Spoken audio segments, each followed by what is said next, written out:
I just wanted to take a moment. Who had a hard time during COVID as a leader or a manager or a clinic owner? It was difficult. It was really difficult. Did anyone want to go back to being a clinician? Did anyone want to sell and give it all up? Yeah.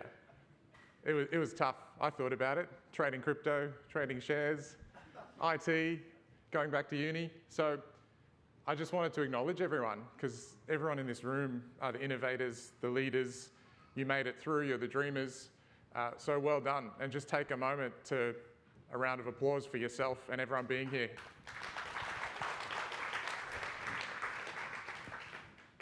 So I moved away from my home state. I told my team that we might be closing the clinics in 4 weeks. That was our runway. And we had to ask at least 3 or 4 team members to go part-time, which we'd never had to do before. We went from $140,000 in our war chest account to not being able to pay our last company tax bill. We decided to go on our team retreat in the gap between COVID waves. We thought it'd be really important given what had happened. And we had a kind of a COVID plan if anything went wrong. So we went on retreat. We lifted everyone's base salary up because we thought it was going to be quite a tough time for our team members. We then paid for full training for 2 of our physios. It was about $20,000 each. This was a time where we just really wanted to invest in our team to get through a tough time. We thought that was the right thing to do. Day 2, we got a phone call from one of our team members' partners, and she said, I've got COVID, you better do a test. And all 17 of our team members were sharing this retreat space. And then day 3, he got sick. And then day 4, the other half of the team got sick. And then day 5, the other half of the team got sick. So we closed our clinic for a week before to go on retreat. And then we all got COVID and we had to come back and isolate. We also had about $20,000 or $30,000 in costs to isolate everyone, get people back separately, and wages, and the loss of revenue from coming back. So that's what happened in our little COVID run, and that was probably my grit, give up moment. Maybe I'll go back to treating as a physio again. 6 months later, the 2 physios who we paid the full training for said, I'm actually going to leave and go to the person who did the training for them. So we'd invested about $40,000 between the 2. And we built this wall in the clinic because they needed a certain type of room to do what they do. So we talked about it for a long time, and we built this wall. It was about $8,000 into the wall. And I kind of had the chat at the time. I'm like, we'll do it, but I'd kind of hope you stay for at least 2 or 3 years, right? That's fair after paying $40,000 for training and an $8,000 wall and the COVID expenses. But 6 months later, she decided to leave, and 6 months after that, the second physio decided to leave, who we paid for the training. And so I felt really flat. I felt quite defeated. That was probably my moment where I'm like, I'm out. That was a very tough moment for me. And this was the quote that Beck shared with you all. I realized finally that in all of those moments, I was doing the right thing. I was being the leader I wanted to be. I was wanting to be the business owner I wanted to be. And I always want to invest in my team.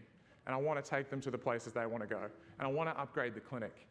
But the reason I was so disappointed is I was giving and doing those things expecting those people to stay.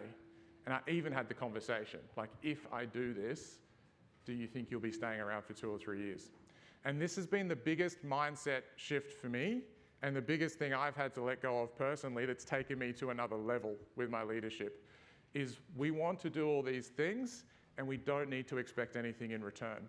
And that's going to be the theme through retention today, which we're talking about.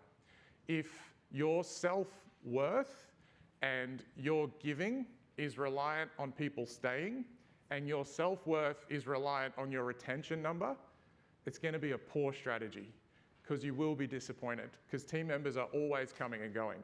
And that's normal, and it's healthy. Who left a clinic to go and start their own business in this room? Right? And so it's strange that we think the same, or we think differently of our team members. If I build you a wall, you're going to stay with me forever. It just doesn't make sense. So this was the thing that really helped me, and I don't know who wrote that quote, but some guy with mad leadership skills. This is the employee turnover calculator. So as we're talking about retention today, I found this really helpful. It framed up for me exactly how much it costs when a team member does depart.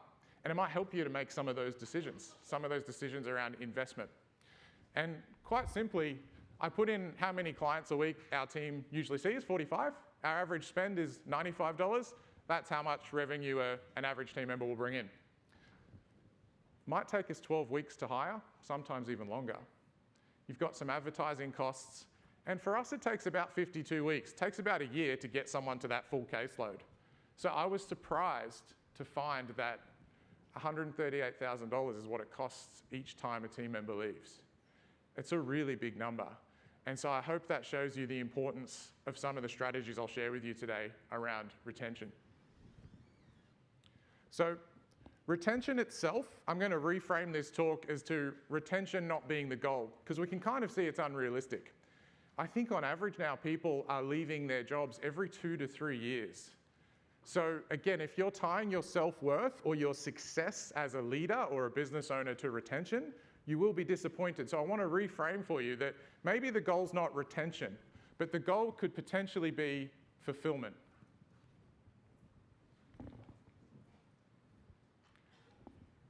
And within that thought, I want you to take a moment and write down, what does it mean to you when someone leaves? So when a team member has left, what thoughts or feelings come up for you? I can share mine, that maybe I haven't done a good enough job, or maybe our clinic's not as good as it could be.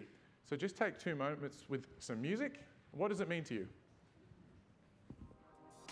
All right, can I have a brave soul from this table? What's it mean when someone departs the clinic?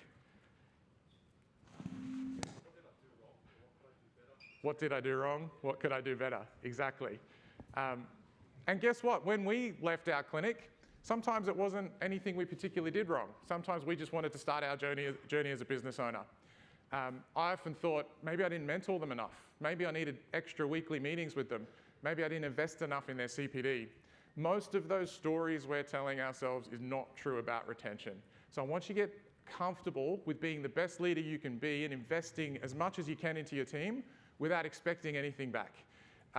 The younger generation, so people in their 20s to 30s, are still likely to leave every 2 to 3 years, but we can still give them the best possible journey and still fulfill them. So here's a question I want you to think about. How committed are you to providing fulfillment for each team member without receiving anything in return? And a question you could ask is, are you giving to your best team members because of how they're performing? And are you potentially neglecting a couple of team members because they're not performing where you want them to be? The second question you could ask, have you given anything in the last 6 months kind of expecting something in return? A bump in performance, someone might stay a little bit longer. I want you to ask those questions of yourself. Okay, be brave. Show of hands, who feels at times they've potentially felt that way, that they're giving, expecting something in return? Yeah, good. So that's the first part of today. I'll challenge you to decouple that thought and decouple your self-worth from your retention. You are still an amazing clinic owner. You're still an amazing leader. People will come and go, and it doesn't necessarily have anything to do with the environment you've created, and it doesn't say anything about you, the human. Now, that's the mindset. Let's go into some fast, quick strategies on creating fulfillment. Not retention. We're going to create fulfillment. So this is the diffusion of innovation model. Who's seen this? Great. So at the start, we have our innovators and early adopters. And this is about 15 to 16% of population or your business. So for every 10 people, thinking about 1 to 3 of those people, okay? If you're trying to create meaningful change, trying to get your team to do something different, something they haven't done before, or trying to shift your culture, your sole focus needs to be on the innovators and the early adopters. Who are those 1 to 2 people out of 10 that just love what you do? They understand your why, they put their hand up for a project, they're willing to do a talk for your clinic. Who are those people? Second question, who's guilty of spending most of their mentoring time, phone calls, text messages, thought, energy with the people who are struggling in their business? I did that all through COVID. Yeah, happens a lot.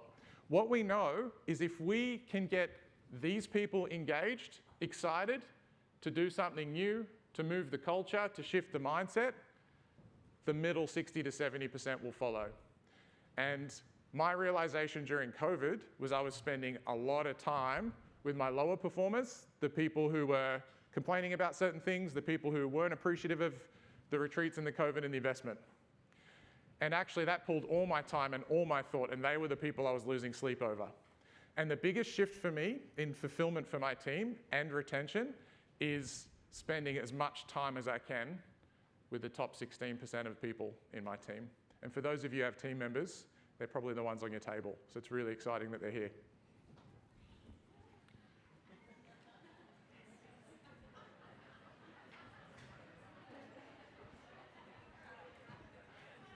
I hope they're the ones here.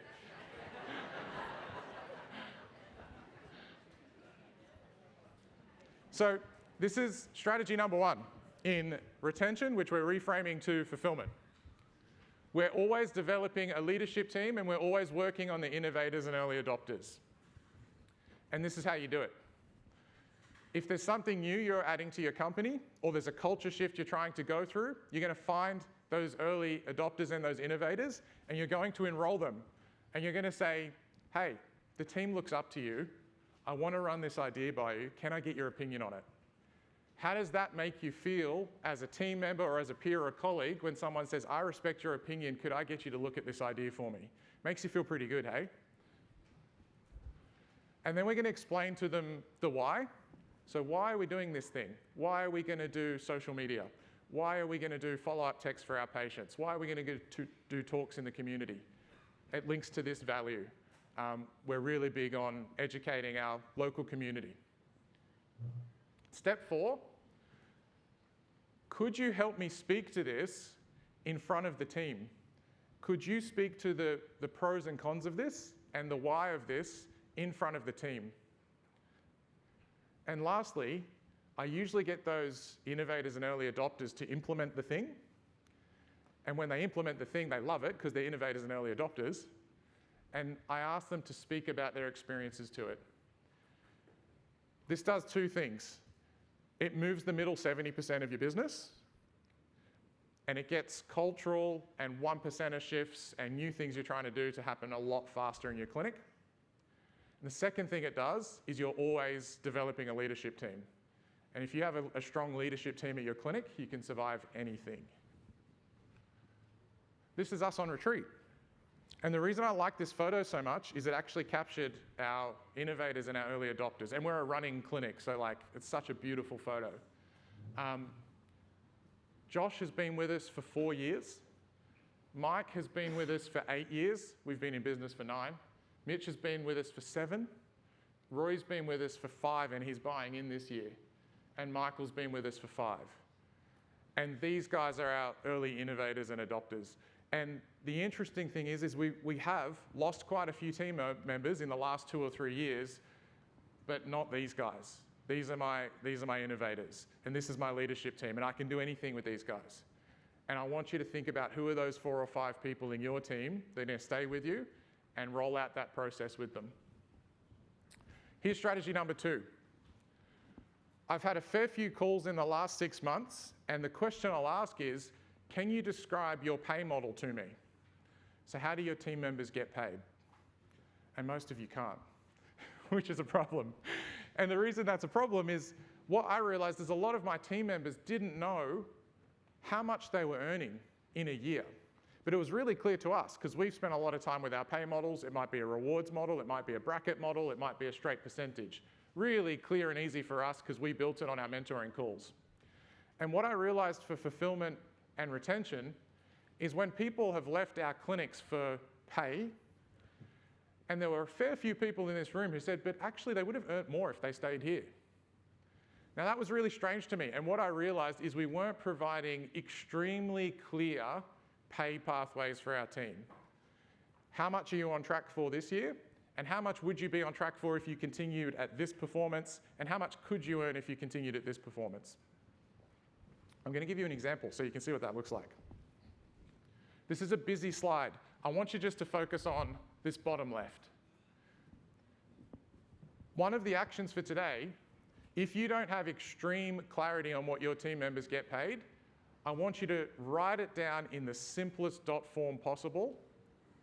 What would you get paid if you did this? And what would you get paid if you did that? And how does that look if you're a second year or a third year or you're 10 year?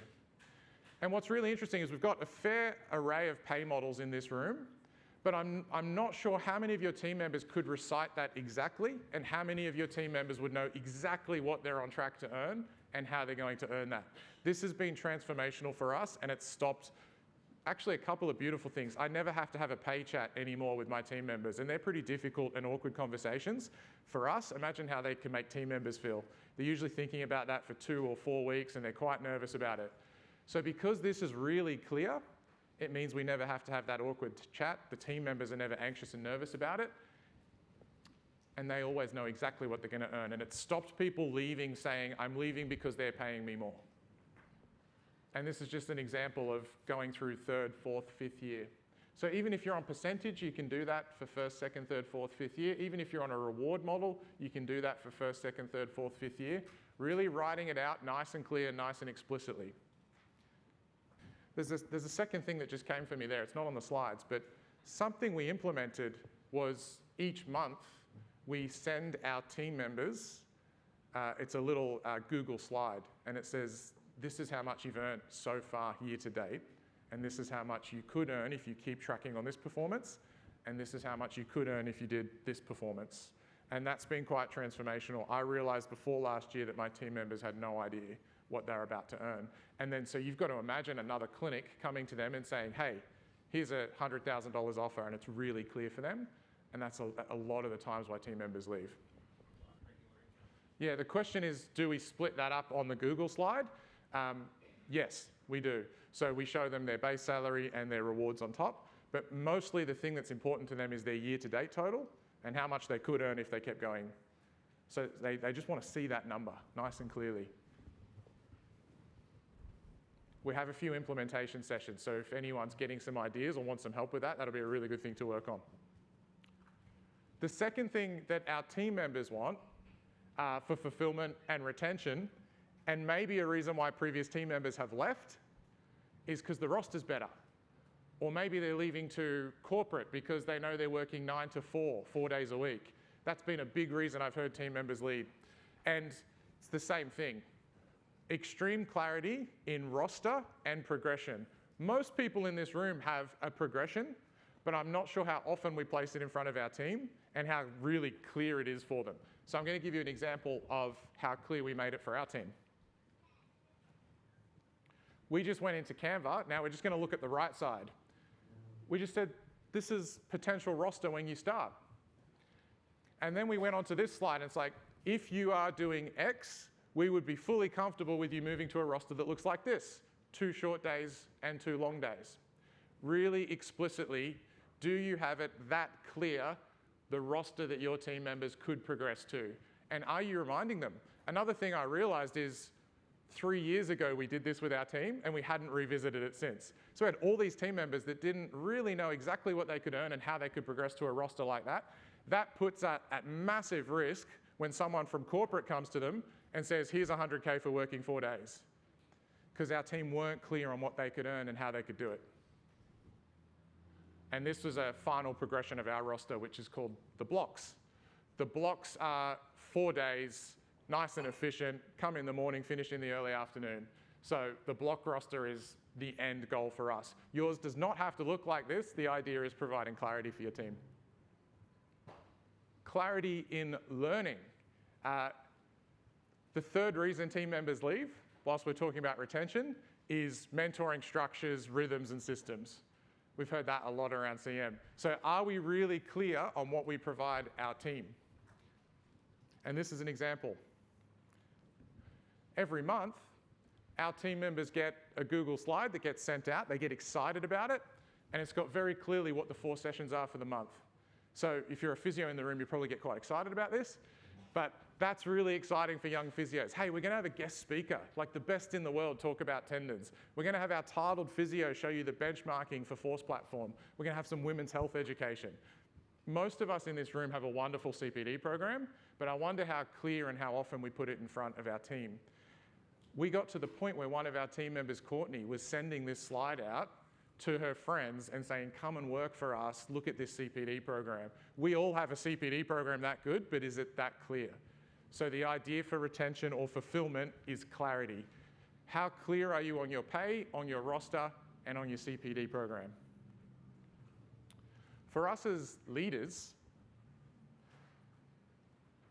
I wanted to get really clear on who I was talking to on my mentoring calls.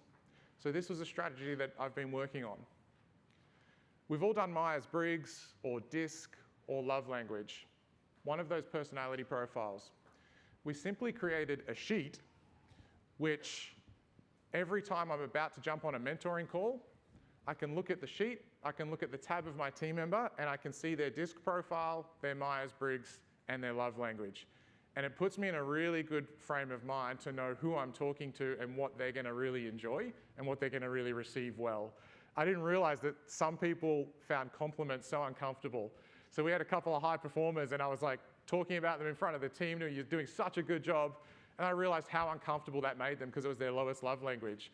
So much so that like, uncomfortable enough to leave. I don't like it, Mick, when you say I'm doing such a good job in front of my team and I'm like, oh, that's what the love language was for. So this could be really helpful for you as a retention or fulfillment strategy. Do you have your team members profiling right in front of your eyes before you're chatting to them? And upward pressure. This is, you're gonna get an awesome talk by Pete later on in the day about recruitment and how to nail recruitment. Now, we've always had quite a strong social media presence, and social media has actually been the #1 thing for us for recruitment, not for patients. If you post to social media with your profession's hashtag for long enough, you'll get those professionals following you, and that has created upward pressure for us. Now, that upward pressure means that everyone in our team knows that this is a place that people want to work. That is a retention strategy. You have people on social media talking about us, you have our team talking about us, and it's a place that people want to come to. That becomes a retention strategy. So I want you to really focus in on Pete's talk and have a think about what's your upward pressure? What's creating the thing that people want to work for you? And the last point I'll hit on is culture days and retreats. So I realized that we were massive advocates of culture days and retreats. And like, they're the best. They're so much fun. And people wanted to come to us and say, how do we do a culture day and retreat?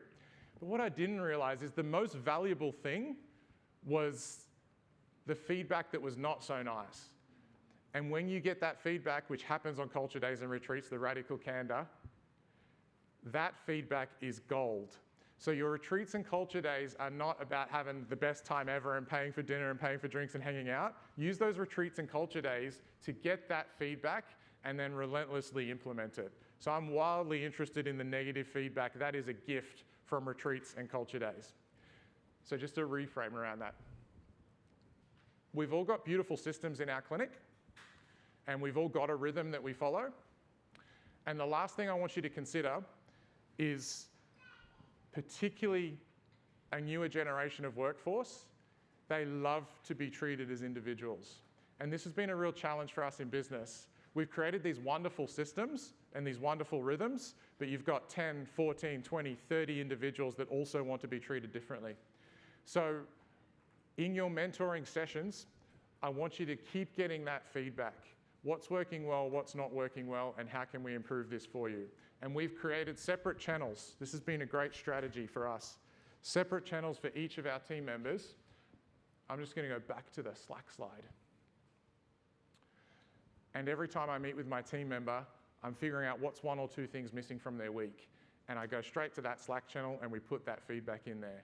And that's been a wonderful way to give the 20 individual humans what they need on top of this beautiful layer of systems and structures that we've implemented. So I want you to think about the individuals when we're talking about fulfillment. Okay, we can take a moment and think about your high-value actions.